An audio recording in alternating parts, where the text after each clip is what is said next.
The morning at Fort Wexler carried the scent that never quite left a military installation. It was a sharp mix of jet fuel and pine, laced with diesel fumes that clung to the air and promised another day of heat pressing down on the tarmac.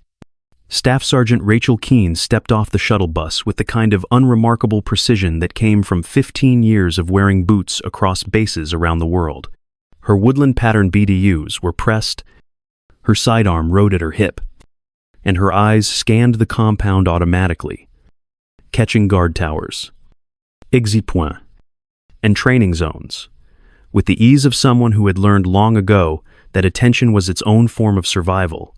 Fort Wexler was not like other bases. It was a crucible where branches came together under the banner of joint training, but carried in their ranks the rivalry of tradition. Navy SEALs strutted with their easy swagger. Army Rangers carried themselves with quiet aggression. Marine Raiders wore arrogance, like another patch on their shoulders.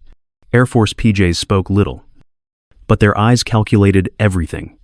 It was a place where cooperation wore sharp teeth, and every alliance had an edge. Rachel walked across cracked asphalt that still held the marks of countless tires and oil stains. Her pace steady, her demeanor calm, her presence easily overlooked unless someone cared enough to notice the details. Inside the armory, the atmosphere changed. The air reeked of gun oil and industrial disinfectant that failed to mask the undertone of competition. Behind the wire counter stood 4 Navy Commandos, clustered close in casual superiority. Lieutenant Kane was tall and blonde, the kind of man who looked like he had been sculpted for a recruiting poster. He let his pale eyes run over Rachel in a single practice glance and announced to his buddies that the Army had sent them a babysitter. His voice carried the lazy arrogance of a man who believed his place in the world was already secured. Beside him, Petty Officer Ricks leaned against the counter, built like a bulldog with hands meant to crush anything unfortunate enough to land in his grip. Chief Daniels, older and scarred from years that had at least touched combat, played the role of skeptic, but carried the same tone of superiority. Corporal Vega bounced on the balls of his feet, all nervous energy and grinning mockery, eager to play along with the pack. Their laughter filled the room in practiced rhythm, as if they had spent months reinforcing one another's assumptions about their own dominance. Rachel ignored them. She signed for her M4, pulled it across the counter, and began her inspection. Chamber check, sight alignment, sling adjustment. Her hands moved with the automatic muscle memory of someone who had done this in places where a malfunction meant death. The Commandos kept up their commentary, jokes about safety manuals and PowerPoint warriors. But Rachel gave them nothing. When she finally spoke, it was a flat reply to Daniel's jab about training rounds. Guess we'll find out. The words carried no heat, just inevitability. The briefing room was a converted hangar.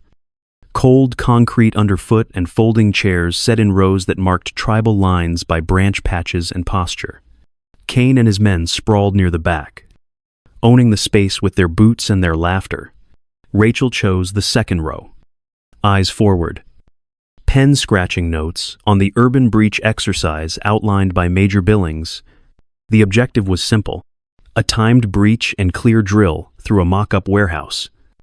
3 minutes on the clock. Simunition rounds that stung but did not kill. She had done it hundreds of times before.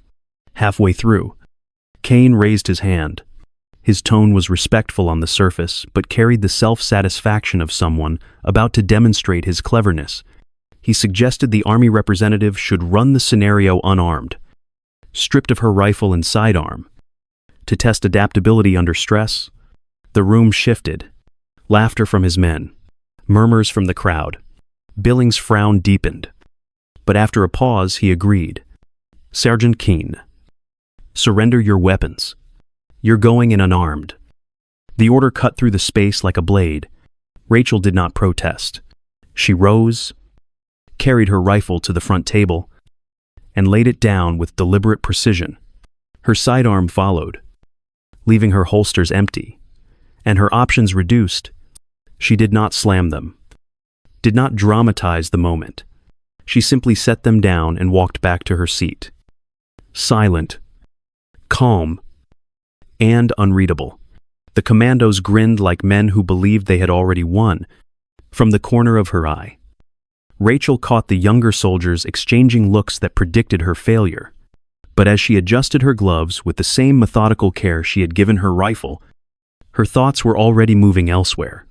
Empty holsters could not strip the years of experience carried in her body.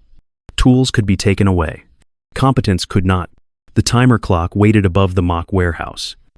Digits unlit.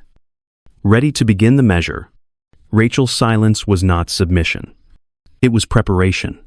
The warehouse chosen for the drill was a cavern of steel echoes, its temporary plywood walls rising like crude alleyways, designed to mimic an urban sprawl. Harsh fluorescent lights hummed overhead, buzzing with a faint stutter that left shifting shadows in the corners. The staging mat at the entrance smelled of rubber and sweat, a reminder that dozens of teams had already passed through the same ritual, but today was different. The observation deck above the mock city was packed. Word of the unarmed army sergeant facing 4 armed Navy commandos had spread through the base like sparks in dry grass. Soldiers leaned against the railing, whispers racing between them. The betting was casual but sharp. Few gave her even a minute. Most believed the outcome was inevitable humiliation. Rachel Keene stood alone at the edge of the mat, her gloves pulled tight with deliberate, patient motions. She knelt briefly, checking the tension at her wrists, then rose with a steadiness that carried no trace of nerves. Her eyes scanned the plywood corridors that waited beyond the entrance. Every bend, every blind corner, every patch of shadow was measured and stored. She mapped the space the way she had once mapped stone corridors in distant cities, where survival had not been a matter of bruises, but of coming home alive. Her expression remained calm, but inside her focus sharpened to a fine point. Behind her, Kane, Daniels, Ricks, and Vega strutted through their routine with the swagger of men convinced of their superiority. Kane slapped his magazine into place with theatrical force, the metallic click loud enough to carry into the rafters.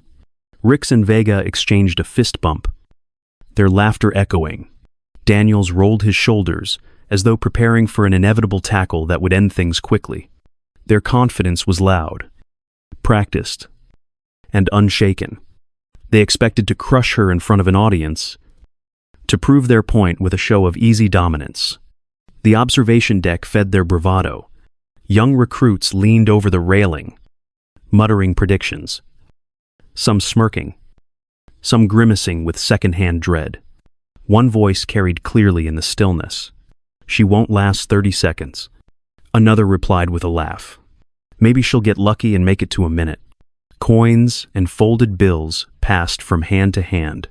The wagers were not about if Rachel would fall. Only when Rachel heard the whispers but let them pass like distant noise. Her thoughts moved elsewhere, cycling through training, recalling every joint lock drilled until her muscles knew the patterns better than thought itself. She reviewed ways to strip a weapon, ways to turn a strap, a sling, even a helmet into leverage. Every piece of gear the Commandos carried was a tool waiting to be used against them. Every ounce of overconfidence was an opening. She adjusted her stance, weight balanced, arms loose but ready. The gloves on her hands a quiet reminder of her preparation. The fluorescent lights flickered, casting a ripple across the plywood wall to her left. She marked it instantly. Shadows could conceal her, could mask a step, could hide a shift of position. Sound mattered too. The clatter of gear, the scrape of boots, the heavy breathing of men used to charging headlong would betray them before sight ever did. She listened, memorizing the rhythm of their movements. The advantage of being underestimated was simple. No one expected her to move first. Major Billings' voice crackled from the loudspeaker above. "Team Alpha, stack at the entry point." The Commandos fell into formation, their weapons up, postures, textbook, as if they were already imagining their victory. Rachel hung back, five pas distant, positioned like an afterthought. To the observers, she looked like dead weight, added for the sake of formality. The Commandos smirked at one another, their superiority radiating in every gesture. Up on the deck, the crowd leaned forward, the anticipation building into a pressure that thickened the air.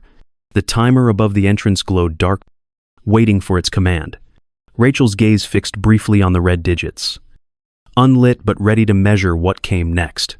The room was full of noise, yet she carried silence within her. That silence was not weakness. It was her weapon. Major Billings raised the whistle to his lips. The warehouse seemed to hold its breath. Rachel adjusted her gloves one final time. Eyes steady, mind sharp. The humiliation imposed on her had burned away, leaving only focus. Others saw disadvantage. She saw opportunity. The underestimated carried the element of surprise. The whistle shrieked through the warehouse like a blade across metal.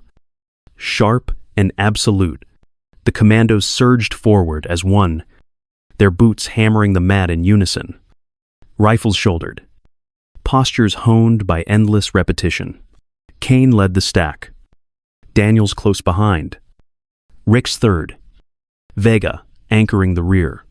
Their entry was textbook, swift and loud. A demonstration meant to impress the crowd watching from the observation deck above. But Rachel Keene did not follow in their shadow. Instead, she angled to the left, moving against the rhythm they set, cutting toward the corridor wall with a precision that seemed casual to the untrained eye. The plywood maze amplified every sound. Gear scraped, weapons clicked, boots thudded in sharp cadence. She listened as much as she saw, letting their noise map their positions for her. 20 seconds passed before the first turn loomed. A hard left into the narrow passage the instructors had dubbed an urban alley. Vega swung around the corner without hesitation, his rifle sweeping forward, his focus locked on the imagined threat ahead. He never glanced behind. He never checked his six. Rachel moved in silence. One step carried her into his blind spot, her left hand clamped over his rifle barrel, pushing it offline before he registered her presence. Her right hand locked onto his wrist in a grip that pressed nerve against bone. She twisted sharply, the joint folding under her leverage, her body pivoting with fluid force. Vega's balance broke instantly. He hit the padded floor with a grunt that echoed in the confined space, air rushing from his lungs in a strangled wheeze. The crowd reacted with a ripple of laughter and disbelief, assuming he had stumbled. But Rachel did not hesitate. She stripped the rifle from his hands as if she had rehearsed the motion 1,000 times, spinning it smoothly into her grip. The weapon was no longer his. It was hers. A tool in her hands, before Vega had drawn a full breath. Rick's, positioned just ahead, heard the commotion. He spun with practiced speed, eyes widening when he saw Rachel standing over Vega, rifle leveled in her control. For a heartbeat, his confidence flickered. But he lifted his own weapon, determined to reassert control. It was already too late. Rachel surged inside his guard, her movements blurring with precision. The captured rifle became a lever hooked behind his knee. She pulled sharply, sweeping his legs out from under him. Rick's collapsed backward, crashing to the floor in a thud that shook the corridor walls. The audience above gasped. Some leaned forward, hands gripping the railing, disbelief sharpening their faces. The murmurs grew louder. What just happened? How did she move so fast? Rachel did not pause to acknowledge them. She dropped her knee across Rick's sternum, pinning him with calculated weight. Her free hand slid into position around his throat, applying pressure with chilling precision. It was not theatrical. It was clinical. Rick's hand slapped against the mat in frantic submission, the universal tap-out that ended the exchange. She released him without flourish, leaving him coughing for breath, stripped of both dignity and momentum. The timer above the entrance glowed in harsh red digits, marking the seconds with silent accusation. 32 seconds. That was all it had taken.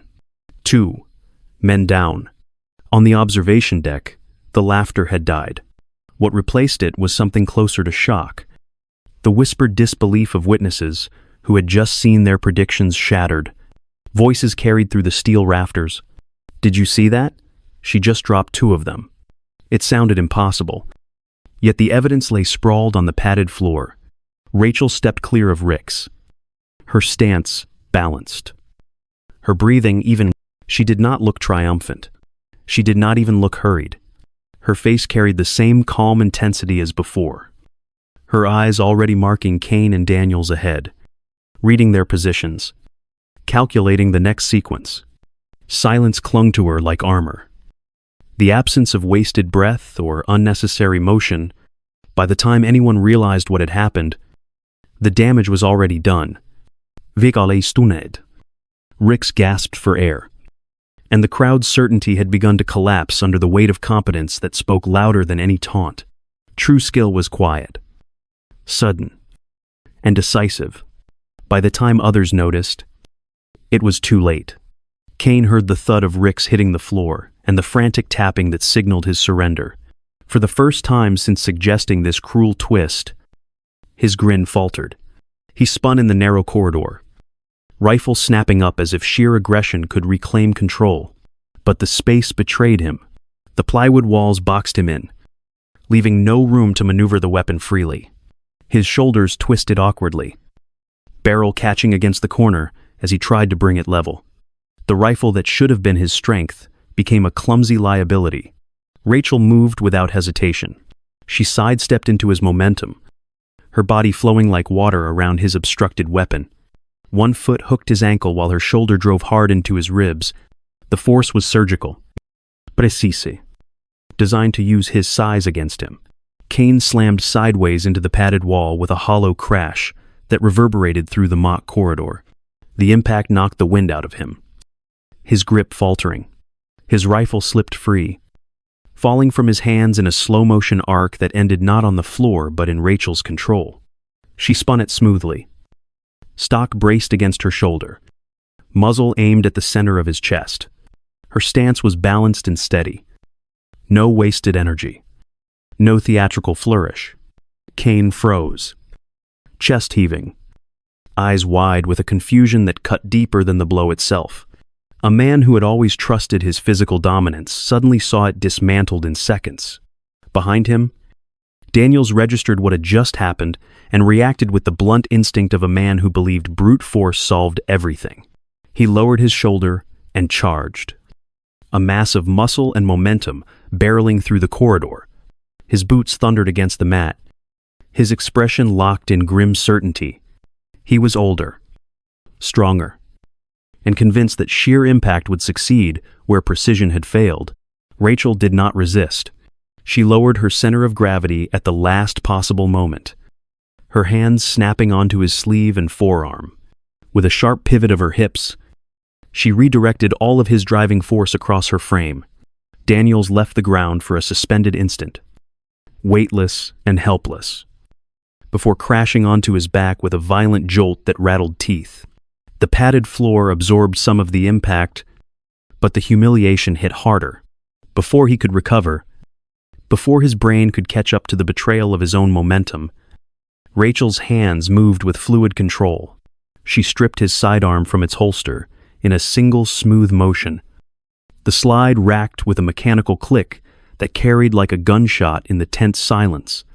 When Daniels blinked up at her, his breath ragged, she was already kneeling above him, the pistol leveled at his chest from less than 3 feet away. The scene froze in that instant. Kane still struggled against the wall, gasping, disarmed. Daniels lay flat on the mat. The weapon that should have been his last safeguard now turned against him. The narrow corridor, built to train teamwork, had become a trap that amplified every mistake. What the Commandos thought would showcase their superiority instead revealed their fragility. On the observation deck, the whispers swelled into a wave of disbelief.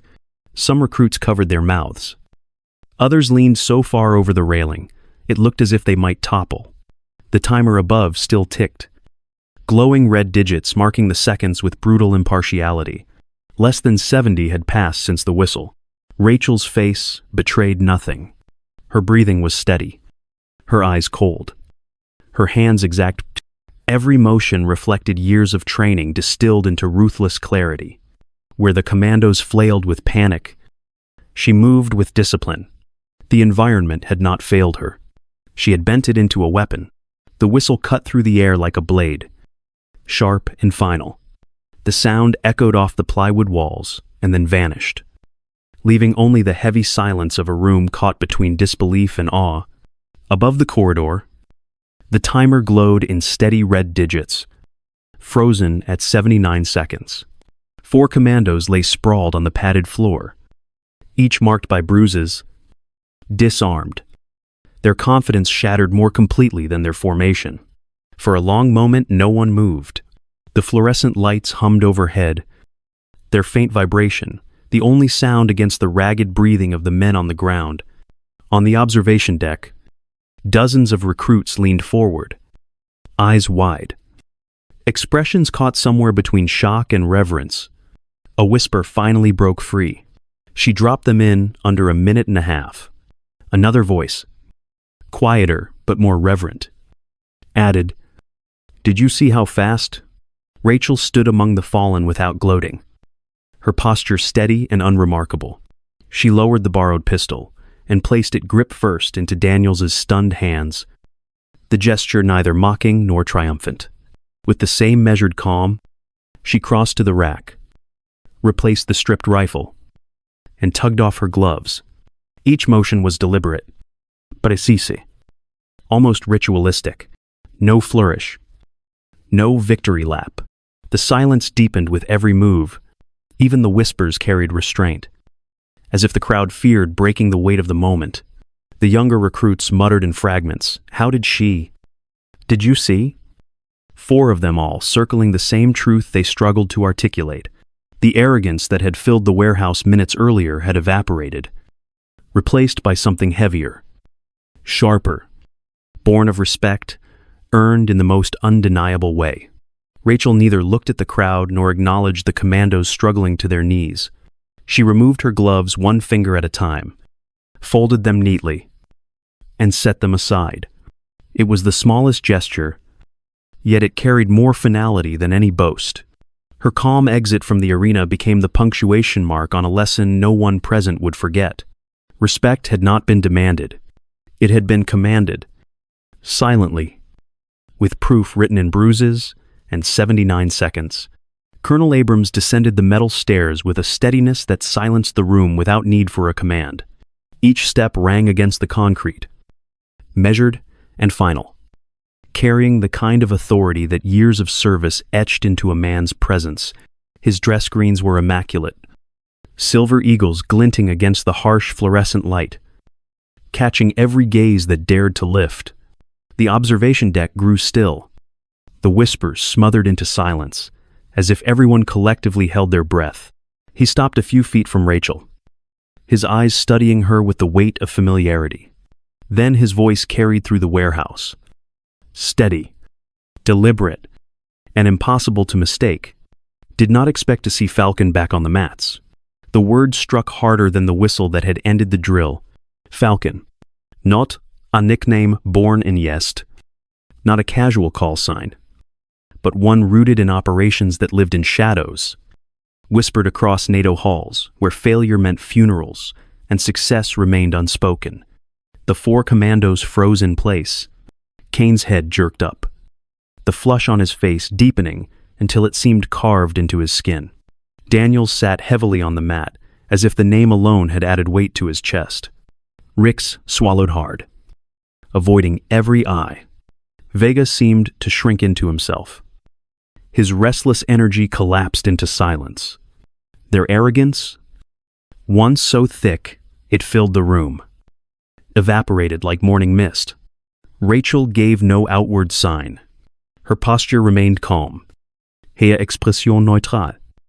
Only the faintest flicker in her eyes, acknowledging the name she had long left behind. She answered with steady composure.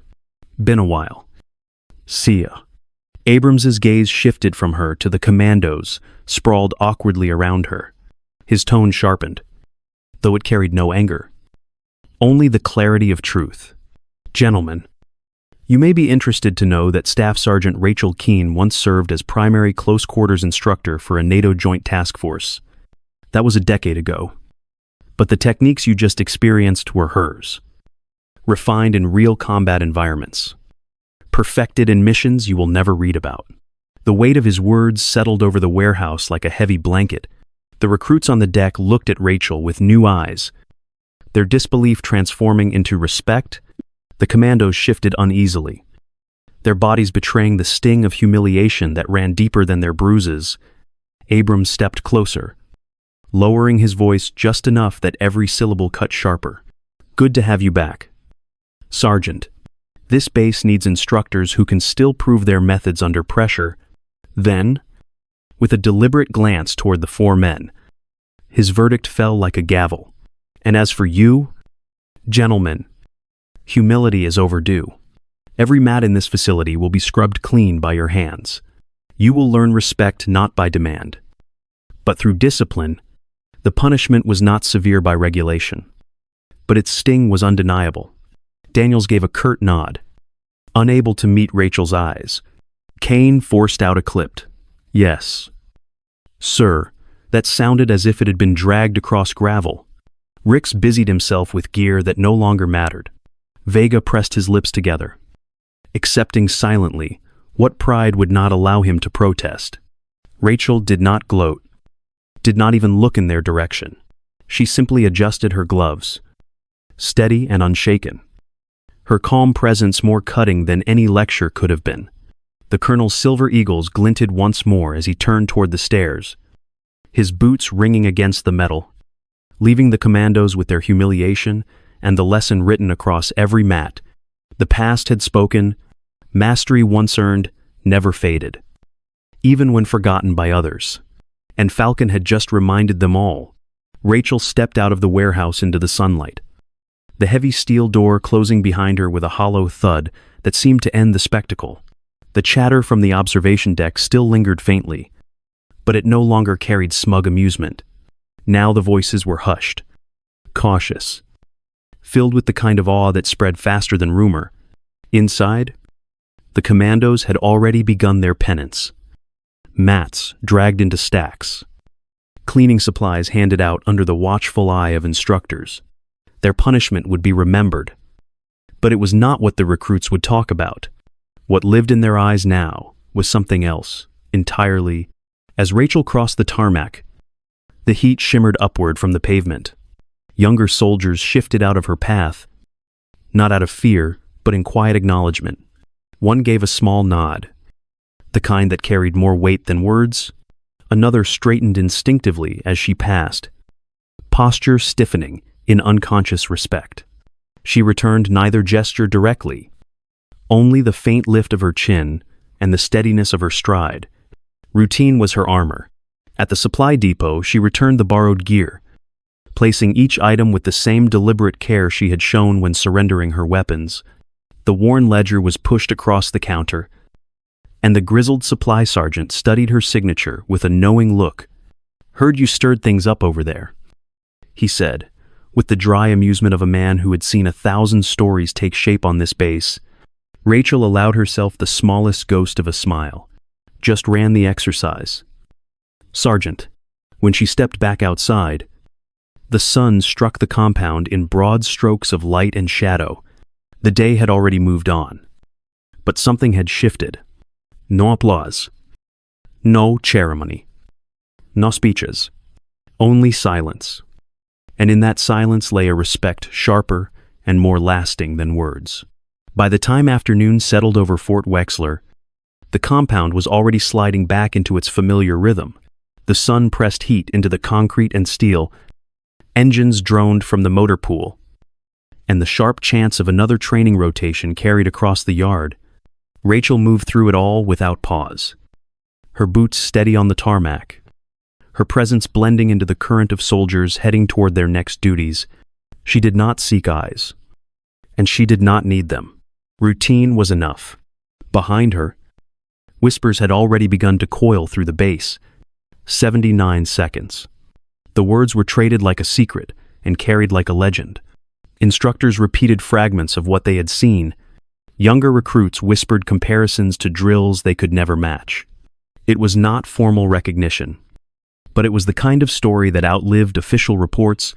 Inside the warehouse, the Commandos worked in silence. Their mops scraped across the mats they had once sprawled on with swagger. And the humiliation weighed heavier than sweat. None spoke of arrogance now. The lesson had settled deeper than words, pressed in with each stroke across the floor. For Rachel, the moment was already behind her. She signed out her gear, adjusted her gloves, and walked toward her next assignment. Her pace never changed. Her expression never wavered. She had no need to cling to what others had witnessed. What mattered was that she had done her duty. Nothing more. The timer's red digits were gone. Reset for another drill. Yet the memory of those numbers lingered, sharp as the heat shimmering over the tarmac. 79 seconds. A measure of humiliation. A measure of respect. And a reminder that strength does not shout. It endures, quietly, and leaves its mark without ever asking for the spotlight.